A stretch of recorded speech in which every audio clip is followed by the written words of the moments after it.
All right, welcome back, guys. Um, today I want to talk about why success isn't sexy, right? And I know that may sound like a lie or may confuse you, and you go, what the heck are you talking about, right? You may see someone living a lifestyle as far as houses, cars, clothes, trips, vacations, or what they're able to do for their family or how they're able to provide, and you go, what isn't sexy about that, right? And that's not what I'm talking about. Obviously those things are fun and enjoyable, but what I'm talking about is the work that is required to be successful. Um, so NFL Hall of Famer was, I don't think he's in the Hall of Fame just yet, but he will be. J.J. Watt.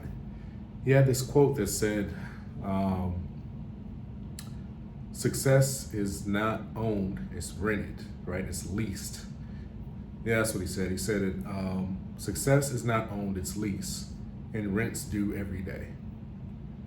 And I love that quote because it's such a great way to summarize what success is and what it isn't, right? And I like that first statement that it's not owned, meaning it's not something you get to buy, it's not something you can purchase, not something that you get to do this or that, and then all of a sudden now you're indefinitely a success. No, it's a continual progression, right? And Earl Nightingale defines it as the progressive realization of a worthwhile ideal, right? So it's not necessarily a destination, but it's a continual process. It's a continual journey. It's a continual working towards. And so I like that, he says, hey, it's leased, right?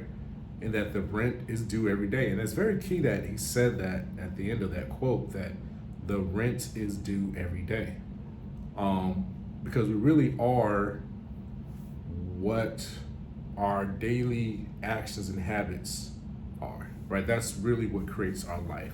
And I know there's a lot of rhetoric, there's a lot of discussion, especially on media, social media specifically, that would lead you to believe that there's a lot of external factors that are reasons as to why you can't be successful or can't quote unquote live the life that you desire to live. It's the government's fault, it's the media's fault, right? It's your mayor's fault, it's your teacher's fault, it's your mom's fault, it's your dad's fault. It's the man or woman that took advantage of you or mistreated you some type of way. It's their fault, right? It's the system's fault, it's the school's fault, it's the university's fault, right? It's everyone's fault but your own. When reality is, over an extended period of time, your life becomes a reflection of your daily habits.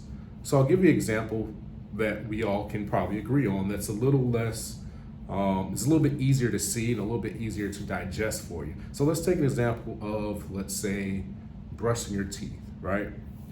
But let's say you're a really good eater. You're not eating, chicken or meat or all these stuff. And what I mean by that is you're not eating these foods that are instantly gonna get caught in between your teeth, right? So let's just say you're eating like salad and drinking water every day. So you're not eating a lot of sugary sweets and things like that. But what we can all agree is that day one, if you miss a day of brushing your teeth, right, your breath's probably gonna stink, but your teeth's not just gonna look yellow and decay and fall out of your mouth, right? But we know if you go day two, day three, a week, 2 weeks, 3 weeks, months, I don't know how long it takes, but we know give it enough time without brushing your teeth are gonna start to turn yellow and start to decay and start to get cavities, right? And they're starting to look really rough. And if it gets bad enough, your teeth might even start falling out, right? Because you're not taking care of them, But it's not because of you not brushing your teeth one day, and it's not because you did brush your teeth one day that's going to make the difference. It's the continual daily brushing that's going to prevent that from happening, right? And we all can agree on that and see that, and it makes perfect sense, right? But your life is very similar, and I'll try to paint this picture for you so you can see it, where you can say, let's say, you meet someone that hasn't brushed their teeth in weeks and their teeth look the way they look because they haven't brushed their teeth. Well, one, you could say, oh, well, the toothpaste manufacturers, they use fluoride, and I'm against fluoride, so therefore that's why I don't brush my teeth. Or, it's so hard to find a good toothbrush because, brushes, they got soft bristles, you got hard bristles, and how do you know the difference between a good toothbrush and a bad toothbrush, right? Or you could say, hey, you know what, there's certain sources of water, and our water is not clean drinking water, our tap water is contaminated, and so therefore, you really can't find good water to rinse your mouth out with, right? But you can come up with all these different reasons as to why you wouldn't brush your teeth. Or you could just say, hey, you know what, I wake up in the morning, I just barely got enough time to get dressed, don't have enough time to brush my teeth, I'm out the door and I get back home, I'm so tired, I don't have the time to brush my teeth at night, and so therefore that's why I just haven't been brushing my teeth because I'm just so busy, right? And those may or may not be legitimate reasons. But what we would always say is, no, it doesn't take that long. It takes just a couple of minutes, few minutes, right? Brush, rinse. If you don't like the toothpaste out there, find a good one that you do like. And if you find a good toothbrush, but you got to brush your teeth, right? To take care of your teeth. We would all say that. Yet, in our actual lives, and when I say our actual life, I mean like when we're talking about our financial status and the income that we make or don't make, or the body that we want or don't want, the weight we want to weigh or that we don't weigh, right? All these things, we make excuses as to why we aren't doing what's required every day to get those results that we want, right? So we say we want to earn a certain amount of income, a couple $100,000 a year, maybe $1 million a year or more, or maybe $1 million a month or a week, right? Or we say we want to build a $100 million company or a $500 million company, or that we would like to be a billionaire one day and, build generational wealth, et cetera, so on and so forth. But we're not taking the actions daily to make that dream into reality, right? And what's the real reason behind that? The real reason is because the true work is unsexy. It's just like brushing your teeth. Most people, there might be one or two, but most people don't wake up and go, oh my gosh, I can't wait to brush my teeth this morning. Like, I'm so excited to brush my teeth. Like, it's a joy. Like, I have not gone to brunch or walked past someone's table at lunch or dinner and they're like, oh my gosh, girl, I brushed my teeth this morning. Ooh, let me tell you, my teeth was just blinging, and I got this new toothpaste that's just phenomenal, and a toothbrush, ooh, the way the bristles was hitting the teeth and stroking my enamel, oh my gosh, what an experience. Or bro, yo, I got this new toothbrush, man. Oh my goodness, bro, my lady got me this new toothbrush. Man, let me tell you, bro, it be getting in the nooks and crannies and, in between those gaps in my teeth, man. Oh, let me tell you, bro, you gotta brush with this. Have not heard it. I've never gone Thanksgiving dinner and people are like, hey man, what you brushing with nowadays, yo? Like, you know what I'm saying? I got this new toothbrush, but I ain't really feeling it like that. You know what I'm saying? Like, I've been on the search for a while for like a really good toothbrush. Have not heard it.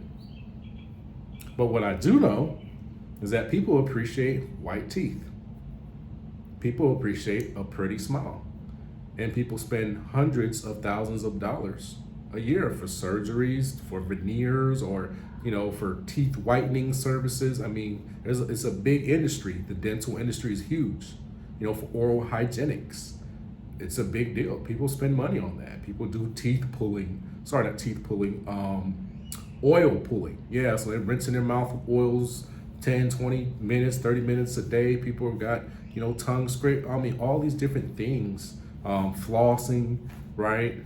You got toothpick. I mean, just so many different tools. And then people go on top of that, depending on who you are, but you might go once, twice, maybe even once a quarter or once a month, maybe, to get the dentist, and it's obviously not a dentist, but dental assistant to clean your teeth and use some extra professional tools to help keep your mouth clean, right? People do that, but I don't know anyone that's really like listed it down as a hobby, right? Like, you go on an online profile on the dating website and under hobbies it says brushing teeth, right?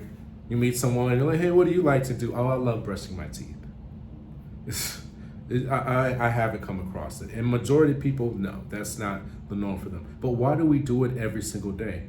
It's because we know what the consequences of not brushing our teeth equals. And we don't like that. So therefore, to be successful in having a decent looking smile or pretty looking smile or white teeth or clean looking teeth, the requirement of that is that you're going to need to brush your teeth daily. And some people would say, hey, I would say probably most dentists at least would say, hey, it doesn't hurt to do it twice a day, morning and night before you go to bed. And some people brush even more than that. But at a minimum, at least once a day, you should be brushing your teeth, make sure you get that tongue, however you do it, to make sure your breath is not funky, right? People can commonly agree on that, right? Well, what's required to have a high income? What's required to lose the weight that you want to lose, those type of things. It's not really sexy, the day-to-day process or the day-to-day inputs that you have to do to get those results. It's going to be just like brush your teeth. It's going to be mundane, it's going to be boring, and it's going to be repetitive.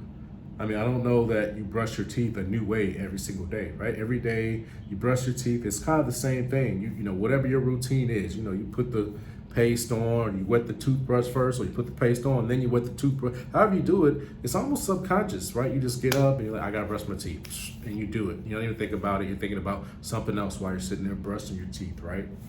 But it's a process that you do every single day, whether you feel like it or not, because it's so ingrained as a habit now that it's probably not even an emotional decision for you, because your parents probably beat that into you long before you ever, or your parents overrode your emotional feelings about brushing your teeth. So if let's think about like a child, right? When we're first teaching them to brush their teeth, and that it's important, and this is something that they have to do every day. When it's a child, they will skip brushing their teeth because they don't care, and it's a hassle, and they just want to play. They want to wake up, run around, eat what they want to eat, and play, right? They don't care about that per se. Now, if you ask them if they want ugly teeth, of course they're going to say no, right? But they're not so mature and disciplined that they can just logically just going to make the decision to say, hey, you know what? I should brush my teeth every day so that my teeth don't rot and fall out. Nope, they're going to be like, hey, you got a big bag of Skittles, you got Apple Jack cereal, Fruit Loop cereal, whatever. I'm going to eat that every day, Pop-Tarts. I'm going to drink a soda every day, juice, whatever they drink, and never brush my teeth because who cares, right? I'm a kid, and they just don't think about that. They don't care about that. But it's the parent or the guardian or the caretaker, whoever it is, that says, no, young man, young lady, you need to brush your teeth. Hey, did you brush your teeth this morning? Did you wash your face like we taught you? Okay, go back and do it. And then they stick to it until it's clear that it has become a habit for this child, and they're going to do it no matter what, right? But in the beginning, when they're first learning, right, they just figure out how to walk, now they're starting to figure out how to talk, and you're teaching them that, hey, you need to brush your teeth every day, right? Well, then your parents they just keep pounding it into you. They keep beating it into you until finally you get it. And then finally you realize, like, this is something I'm gotta do every day. And then it no longer is like an emotional decision. You're not like, oh, I don't feel like brushing my teeth today. Should I brush my teeth today? What if I miss a day? You just get up and you just do it, right? And it's no longer thought. And not only that, but, and I want to really want to hammer this thought or this idea behind it, is that you realize that this is going to be a lifelong process. So you don't ever have to wonder about, okay, when I'm 55, will I still brush my teeth? Or let's say a little kid, when I'm 25, will I be brushing my teeth? When I'm 105 years old, will I be brushing my teeth? Well, as long as you have the ability to, or if you still have teeth left, right? You intend to brush your teeth. So it's also never in your head that one day you're going to arrive with white teeth and then all of a sudden never need to brush your teeth again, because you're like, hey, my teeth are white, they look perfect. I don't need to do anything else, You know that, hey, this is a continual process to prevent cavity, yellow, decay, to keep the pearly whites, to keep the Colgate smile, right? I need to continually do this every single day or multiple times a day, whatever it is that you do. right? And success is the same way when it comes to what's required, right? So many times I see people, they're achieving a certain level of success and they take their foot off the gas and they stop doing what got them to that level of success, and then it's just a matter of time before that success goes away, right? But back to success being boring, Monday, repetitive. Everything that's going to be required for you to have a high level of income or to have an amazing body, most of the major factors or the major deciding actions that you have to take is going to be boring. You know, right now, I think most people in America, let me adjust that just a little bit. Most people in America would agree that Steph Curry, the basketball player, has more or less a dream job, right? His dream job. Not that everyone wants to be an NBA player, because everyone doesn't. But we would argue that, hey, I think it's fair to say that for Steph Curry, being a great NBA player is a dream job for him. Now, right now, there's a Tony Robbins video out, and I'm not sure if you know who Tony Robbins is. It doesn't really matter, but you can Google it or look on YouTube. I think it has an advertisement. It's not even just a video, it's an advertisement for one of his workshops that he has going. But the synopsis of it is, he does the math and he says something like, I think Steph Curry takes 1,000 shots every day, times 365, times, he's been shooting the basketball since he, was probably 10 years old, and now he's 30 years old, something. So when you do all the math of that, he's taken somewhere around 2.4 or 2.5 million basketball shots in practice. Meaning he's been shooting 1,000 shots a day for over 10, 15 years, and that equates to about a little over 2.5 million shots. Now, don't get so caught up on the math if that's not exact, right? But that's the concept that, hey, 1,000 shots per day times 15 years equals about 2.5 million or whatever, right? And whatever the math was that he got to get there, he got to around the number about 2.5 million, roughly. Or I think he said 2.4 to be exact on the video. Now, with that, when you look at Steph Curry's NBA career, I think he's taken something around 15,000 shots in the game of basketball, so around 15,000 shots, I think is what the numbers were. And, he's made probably, 60 or 70% of those shots or whatever. But the point was, Steph Curry took 2.4 million basketball shots in practice, where it didn't count, where there was no, game going, in order to perform and take 15,000 shots in an actual game and to be paid in excess of $200 million to play the game of basketball. So what can we take from that from you and I? I can promise you that taking 1,000 basketball shots a day is not sexy at all, even for Steph Curry. I can promise you that sitting there shooting hoop after hoop after hoop, and it's just you and your trainer or whatever system you have in place to have the ball bounce back to you, or you got a tray of basketball that you shoot, and then when you're done, you recover all the balls and shoot the tray again, and however you do it, whatever your system is to get those 1,000 shots in, I can tell you it's boring. It is boring and mundane. And if you don't think so, go talk to any high school coach, go watch any middle school that's watched any type of NBA player, and see how hard it is to get those kids, high school, middle school kids, see how hard it is to get them just to do basic layup drills. See how hard it is to get them to try to shoot just foul shots, right? Now, if you want to teach them how to, alley hoop and, go behind their back and, you know what I mean, do this special one arm dunk, which, when the ribs hanging up here at your elbow, right, type thing, they're all for it. But if you sit there and you tell them, hey, look, just go to the foul line today, take 100 shots, right, and practice is over after that. Or hey, you know what? Just go around 3-point line, do 2 on the left, 2 on the right, 2 somewhere in the middle, take 50 shots at each spot. We'll call it a day. Most guys would not be playing basketball. Yet, all of the great ones, that is what they do. Had a guy know, his name was Marcellus. He used to be the media personality for the Boston Celtics. And this is back when Rajon Rondo had just got there, Paul Pierce was there, Ray Allen.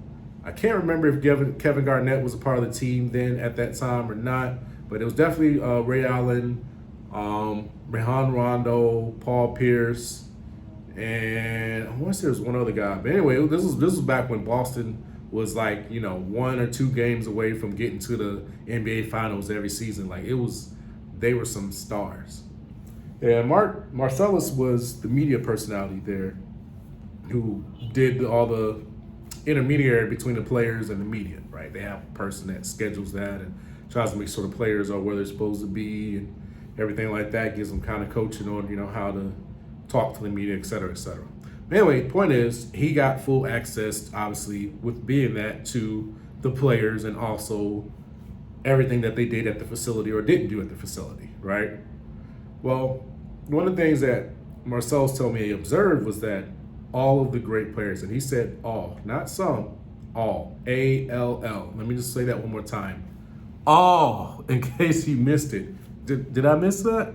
All, okay? Did we got that? So let's not pretend like Kobe or Michael Jordan or Steph Curry or whoever you think is your best player, right? Even Allen Iverson that you think did not practice. That whole practice, we're talking about practice, that was taken out of, it was taken out of context by the media on purpose because they didn't like Allen Iverson. But don't get it twisted, even Allen Iverson practiced a lot to get to where he was, right? So all players that are great, they all do the same mundane, boring practice on their own. And this is key emphasis, on their own. So this is not the team practice, right? So as a professional NBA player, they all have a team practice where all the players on the team come and they do their routine and the coach is there. No, I'm talking about after that practice is over and this is their free time to go play, go be with family, go shop, go sleep, go recover. They can do whatever they want. This is their off time. This is not time that they're required to be working. And he said all the great players, after practice, they sit there and they're dribbling the basketball with one hand. And he's like, no, none of this between the legs, behind the back, none of this swinging it, on one finger. No, he's like, it's just a straight, boring dribble. 100 times on one hand, just dribbling the ball. Make sure he's got the fundamentals down. Then change it to the left hand, 100 plus dribbles, just straight, boring, nothing fancy. And then shots, 1,000 shots. Here, over here, okay, another 1,000 shots. Okay, left corner post, 1,000 shots. Foul line, 1,000 shots. Like nothing fancy. Nothing fancy. I mean, you're talking about the best NBA players in the world, right? Because the U.S. Olympic team, they've been winning gold medals, right? All right, so you can't just say, oh, well, These are the best in the world. Out of 7 billion people, these are the men that are the best, that win all the awards, get all the accolades, that all your favorite TV commentators are talking about. And what do they do during their free time? They're taking 1,000 shots over and over again. Taking a ball, 1,000 shots. Dribbling a ball. Nothing fancy. They're practicing the fundamentals so that it's muscle memory. All right? So that when a 6'7" guy is attacking them at the rim or, contesting their shot, it's muscle memory for how to get that ball there. They don't even have to think about it. It's muscle memory. Right? When they're dribbling that ball, it's muscle memory. They're not even thinking. They're just watching the game and reacting, or they're setting up what they expect to see, and then they're taking the opportunity when they see it. Now, what does that have to do with you and I? I think we all can agree that taking 1,000 shots is the most boring thing that we have ever heard of in our life. I think we can all agree that taking 100 dribbles with one hand without doing anything fancy with it, but just literally just sitting there dribbling is the most, I don't even want to say insulting, but it is the most boring and maybe even degrading suggestion to someone of that caliber per se, right? And what do I mean by that? Meaning, like, if just put yourself in the shoes, for example, if you were a first round draft pick, you're this great NBA player, and now you're in the league, you're doing well, you're averaging 5-10 points a night or whatever, you're competing, and a coach or somebody comes and says, hey, you got the sauce, man. But let me tell you how you're going to be great, or how you're going to reach your best, or how you're going to be a Hall of Fame player, all-time great. And you go, yeah, coach, give me the sauce. Tell me what to do to take myself to that next level. And he's like, hey, start taking 1,000 shots around the perimeter. It's going to make you a better shooter. You know what? Start dribbling the ball 100 times. And you might be like, what? I know how to shoot. I know how to dribble the ball. Like, what? And he's like, no, you don't get it.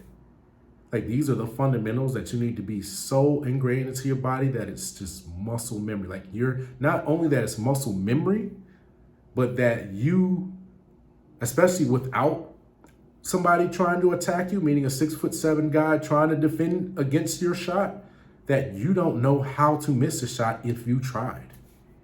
Because you can't, because your body mechanically only knows how to shoot the ball one type of way. So you don't even know how to miss a shot if you tried. You only know how to execute a perfect shot. That's all your body, it's all your muscles can do in that moment. Right? Now, if the coach told you that, you might be a little offended. Like, I know how to dribble a ball. I know how to shoot a ball.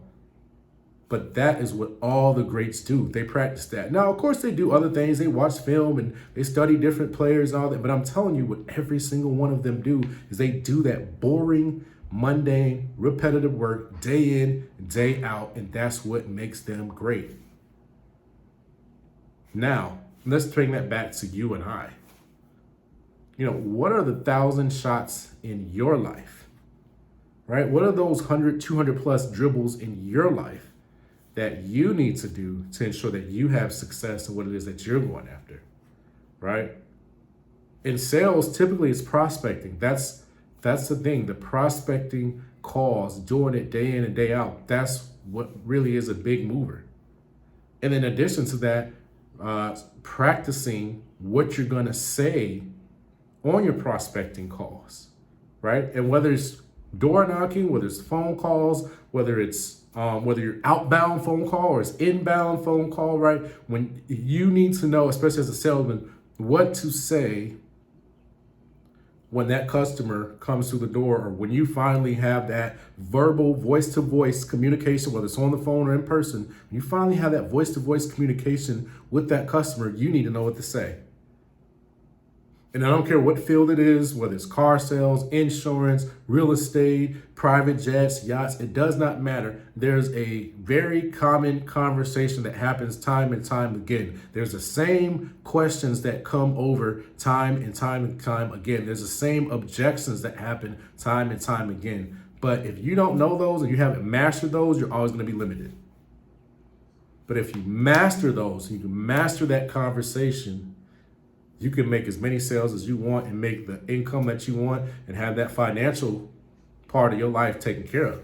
And if you apply those same principles to weight loss, right? Whether it's training to get the muscles that you want, whether it's dieting so you can have the body look the way you want, right? To perform, whether it's building a business or, learning to play an instrument and it's practicing a few keys or a few drum strokes every night so that you can perfect how to perform at your instrument or your craft, whatever it is, there's something that is your 1,000 shots.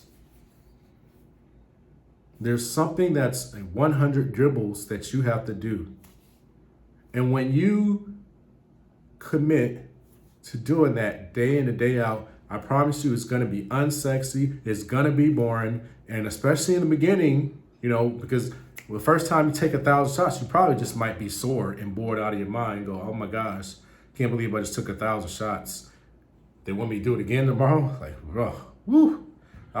You might be a little sore from your muscles, but also you might just be like, that was a little intense. That was a lot. And then you also go, but that was also kind of boring, like, you want me to do this again tomorrow? And then the next day? And then the next day? And the next day? Yes, and yes. But when you keep doing it day in and day out, week in and week out, then you start to be like, wow, my shot is improving in the game. You know what? I don't lose the ball when I'm dribbling as much anymore. I'm not tripping up over my feet as much as I used to, right? The ball didn't slip out of my hands as much as it used to. Now that I've been practicing just dribbling every single day, I got a little more control of the ball, a little more confidence with it.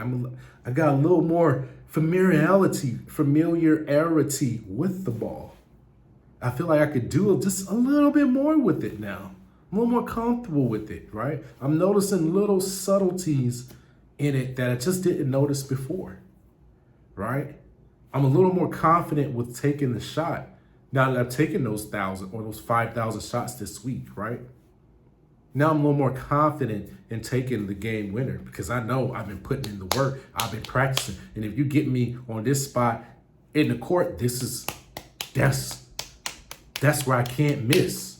I can't miss in this little corner of the court because I take 1,000 shots all around and I don't know what it is. I'm still working on it, but I know in this corner, I just can't miss. I make 975 shots out of 1,000 every time on this one. So you get me over here, give me the ball, I can hit the game winner. Right? It gives you that confidence. But I'm telling you, that 1,000 is boring, it's mundane, but every great person, every great player does it. And in every field, every industry, there is the equivalent of 1,000 shots. And if you will commit to doing that, you can see the success and you'll see the change in your life that you wouldn't believe. But it all starts and it's all maintained by the mundane, boring, unsexy. And you can go in any field, any industry, and look for great men, look for great women, and look at behind the scenes. Not what's on camera, not the accolades, not the awards, not when they're walking across the stage being recognized, but when the lights are off. Right? When the lights are off and it's just them in private, what do they do that is their 1,000 shots? Their 200-300 dribbles. And I guarantee you'll find that and you'll go, oh, wow. This is what makes that guy great. This is what makes that guy special. Is that they can force themselves to do the boring, unsexy tasks day in and day out when no one else wants to do it, or no one wants to else do it consistently over an extended period of time. But that is the recipe for all great, sustained, high levels of success, where you don't do it just 1 year or 2 years, but decades, where you continuously stay on top and continuously improve and get better and perform at a high level year in and year out for decades. That's the difference. There's been dozens, thousands of players that have played in the NBA that you've never even heard their name. Don't even know their name. And some guys that played 10 plus years, right? And I'm telling you, the guys that are great, they do it. But then you'll find the guys that shouldn't even be in the NBA, right? Like they don't have the 6'7" frame. You know, they can't run like the freaking wind, right? Like they don't have some 50-inch, vertical or 40-inch vertical leap, right? They can't just, but they're militant about doing their 1,000 shots, about doing their dribbles. And they're so committed to that discipline that they can outperform those who have more athletic gifts than them. Now, don't get twisted, they got some gifts, right? Because you got to be able to run and jump a little bit, right? You got to be some height, right? But those that should not be there, or those that were overlooked in school and in college and even in the pros, right? But they make it 5, 10, 15 years in there, and you're like, man, I never really heard this guy's name. But when you look, he was always number 3 or number 4 on some great teams. He was that no-name guy, but all the greats know his name. And you go, why? Well, because this guy, he didn't necessarily have the gifts that the elites, the Steph Currys or the Kobe Bryants had, but he worked just as hard as they did, and he reached his own potential. And therefore, even though he didn't have the same athletic ability as a Kobe or as a Michael Jordan, he was still able to perform and compete alongside them or right next to them because of his discipline, his commitment to that 1,000 shots. You can see this time and time again, no matter what industry. I just chose sports today, NBA, because it's very visual and easy to see. And I just want to illustrate to you that, hey, even at the highest level of giftedness and talentedness, if you will, I know that talentedness is not a word, but at the highest level of giftedness, right, and talent, that the unsexy routine is still required and still applied to be great. So if an NBA star earning $200 million over the course of 5 years or $40 million a season has to do the boring, unsexy work in order to be successful, then how much more so you and I are we going to have to do the boring, unsexy things to make less than $40 million a year, right? If that's required to make $40 million, then certainly it's going to be required to make less than that, right?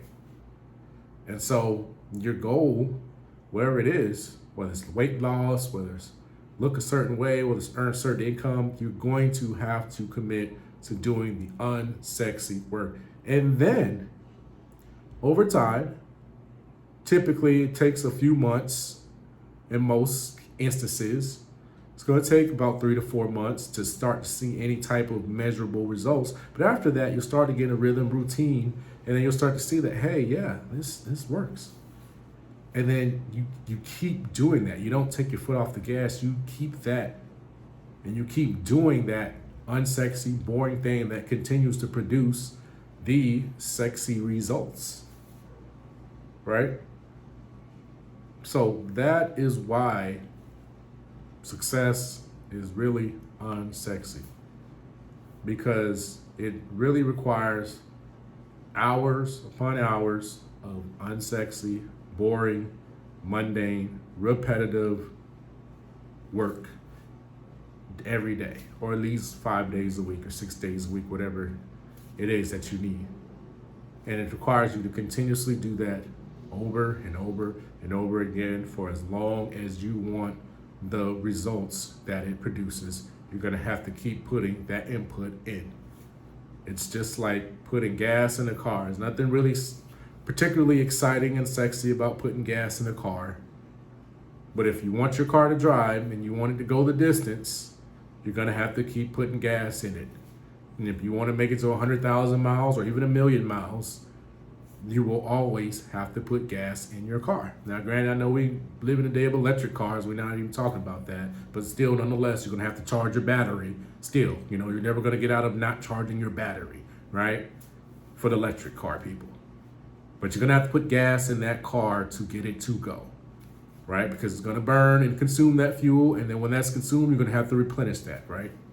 And success is the same way. You have to put that fuel in, which is the mundane, boring, repetitive work, day in and day out, to get the results that you want. And if ever you decide to stop doing that mundane, boring, repetitive work, then you either need to be retired, financially free, where you've got stuff set up, assets in place that can cover for your income change, right? Or you're going to see your income drop like a rock, or you're going to see your results drop like a rock. And that's where you see people, like with weight loss, you'll see them get on a diet, they're strict, they do it, they lose the weight, but then they stop dieting, because it's all inherent. Diet's kind of short-term, faddish, right? So when they're done with the diet and they go back to eating the way they were, what happens? It explodes right back up to where they were before, or sometimes even worse, right? So again, you gotta, whatever it is that you did to lose the weight, you have to continue to do that if you want to keep the weight off, right? So whatever it is that you did to get that body, you're going to have to keep doing it to keep that body, right? So understand, true success, lasting success, requires a lot of unsexy work, discipline, and commitment. And you will never, ever get away from that, no matter what technology becomes, no matter what the internet becomes. That commitment to those 1,000 shots, whatever it is in that field or the industry, will always be there. That's the way God set it up. It's a principle that you cannot refute. All right, guys. Well, thank you for supporting me, tuning into my videos. Appreciate any comments that you have on these videos. I always try to read those. If you have any questions, please let me know. I don't think I've done a great job up to this point of promoting it, but I am actually getting into speaking. I have spoken in public plenty of times, but I've never been actually paid. So I am working to get my first paid speaking gig. Maybe you're not even supposed to say that. You're just supposed to say, hey, I'm a speaker. So maybe I broke rule number one. But anyways, I am looking to do paid speaking gigs. Like I said, I have done plenty of gigs for people where I've been the featured speaker or the keynote, or kind of hosted an event, right? So have no doubt about that as far as my ability to do it. But now it's just a matter of turning it into a profession. That's one of the things I intend to do lifelong. And so, yeah, if you guys know anybody that's looking for a speaker, please have them reach out. This channel, it's very easy to find me. Isaac James. My cell, 803-360-7145. Yes, that is my personal cell. Yes, if you worry about people scamming me or whatever, hey, I'll just block the number. It's not that serious to me, right? And I'm not so famous just yet that I'm worried about 100 million people contacting me. So that is my direct cell. But yeah, looking to speak. But again, guys, this is for you. I'm putting out a video every single week. And so just want to put that out as how I can serve you all and be of value to you all.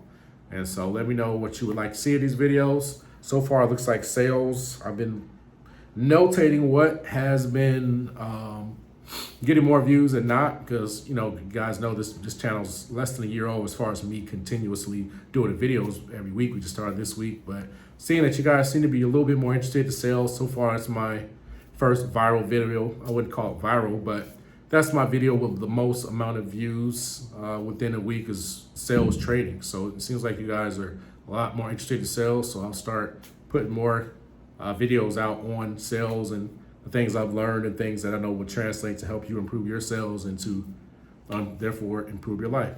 So, all right, guys, till next week, take care. God bless.